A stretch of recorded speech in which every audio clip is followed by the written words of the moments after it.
Sales Nation, in this video I'm going to share 5 tips, 5 ways for you to sell prospects who might also be in a crisis right now. Because remember, it's not just your job on the line as salespeople, it's everyone else in your industry as well. As we go through this global pandemic, crisis is hitting everyone. So stay tuned, because by the end of this video, you're going to know exactly how to sell to people during this extended period of COVID-19. Hi, I'm Will Barron, founder of Salesman.org, where we've helped thousands of salespeople who sell services crush their quotas. So the first thing that you've got to do during this global pandemic is stop and just take a little look inward. Because are you stressed right now? Is your personal battery running low? Perhaps your sales job, it's on the line if you're not able to hit quota this week, this month, this quarter. Now, this is incredibly important, because if you are stressed, if your mental battery is running low, then this really comes across during your selling activities when you're engaging with potential buyers. Because both you and your buyers in your brains have these things called mirror neurons. And what a mirror neuron does is it forces you and everyone that you engage with to exchange emotions when you chat with someone on the phone or you speak with them in person.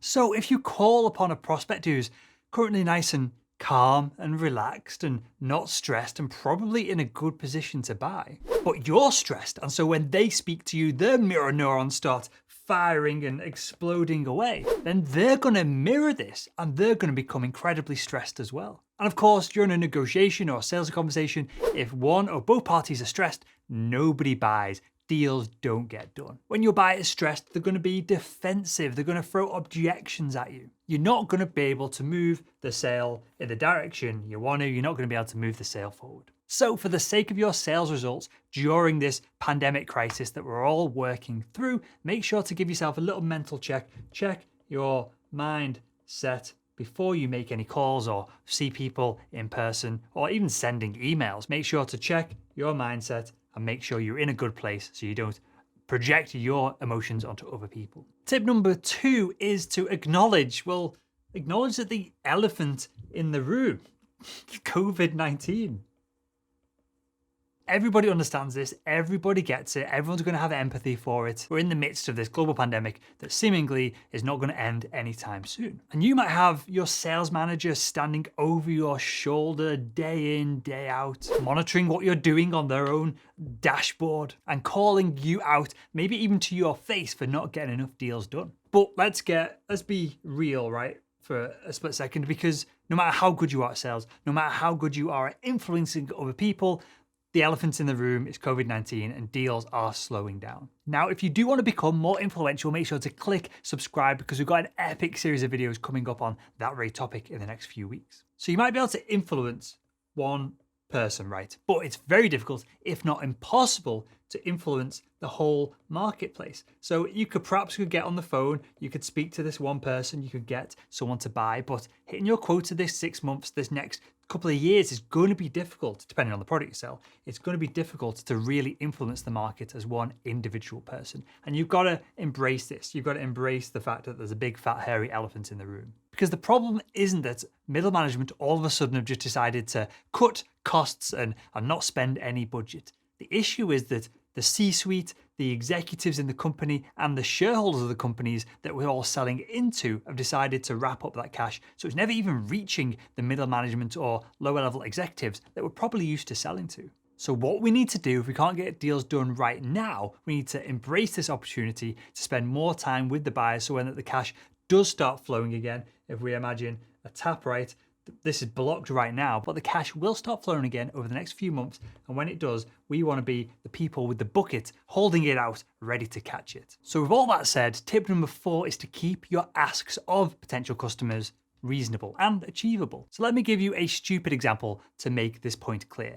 If one of your buyers had just been chased down, hunted down, and attacked by a bunch of killer bees, and they've spent 6 weeks in intensive care and then recovering in a hospital bed, well, you wouldn't invite them out to go and collect honey from a beehive, would you? So you've got to be very careful in the way that you word things. You've got to use empathy, and don't go asking for money from a prospect who's currently battling to keep their job. Sure, engage with these individuals because they're going to have money again at some point and hopefully they're going to have a bit more job security. But focus your time on individuals that are really entrenched within accounts, that have the political power within an account to drag money from one place to another. And I'd never usually say this, but for this period, just keep your asks from these buyers appropriate. And the final tip I've got for you is to never stop selling. Don't stop it. Don't retreat. You've got to keep pushing forward with all of the tips I've shared with you so far. Because I'm seeing salespeople do one of two things. And we've got 100,000 people on our email list that we chat with back and forth regularly. Hundreds of thousands of salespeople are listening and going back and forth with me via the Salesman podcast every single month as well. And I see salespeople going down one of two routes. So here's the first route and two route. This is what's happening in the marketplace right now. They're either pushing way too hard and they're burning, this is a big explosion of flames, they're burning relationships that could be really valuable for them later on. Or they're just doing absolutely nothing. They're sleeping in late, they're working from home, and they're not doing the selling activities that they need to be doing to generate revenue. Of course, what I'm going to tell you to do is go straight down the middle and to just push forward with all the tips that I've shared in this video and to at least try to get deals done. Don't retreat. As long as you're doing what I've suggested in this video of you're getting your own mindset right, so you're not stressing out your potential customers when you engage with them. You're proactively talking about the elephant in the room when you do interact with your buyers. And of course, you're keeping your asks reasonable, then there's no reason to stop selling anyway. So keep pushing forward, keep doing all of those selling activities, and eventually all of this, it'll just blow over like everything does in the world. Bad times always make room for good times after the fact. So there we have it. If you enjoyed this video, make sure to give it a thumbs up. If you hated it for whatever reason, give it a thumbs down and continue your sales education by watching some of the videos that are on the screen right now.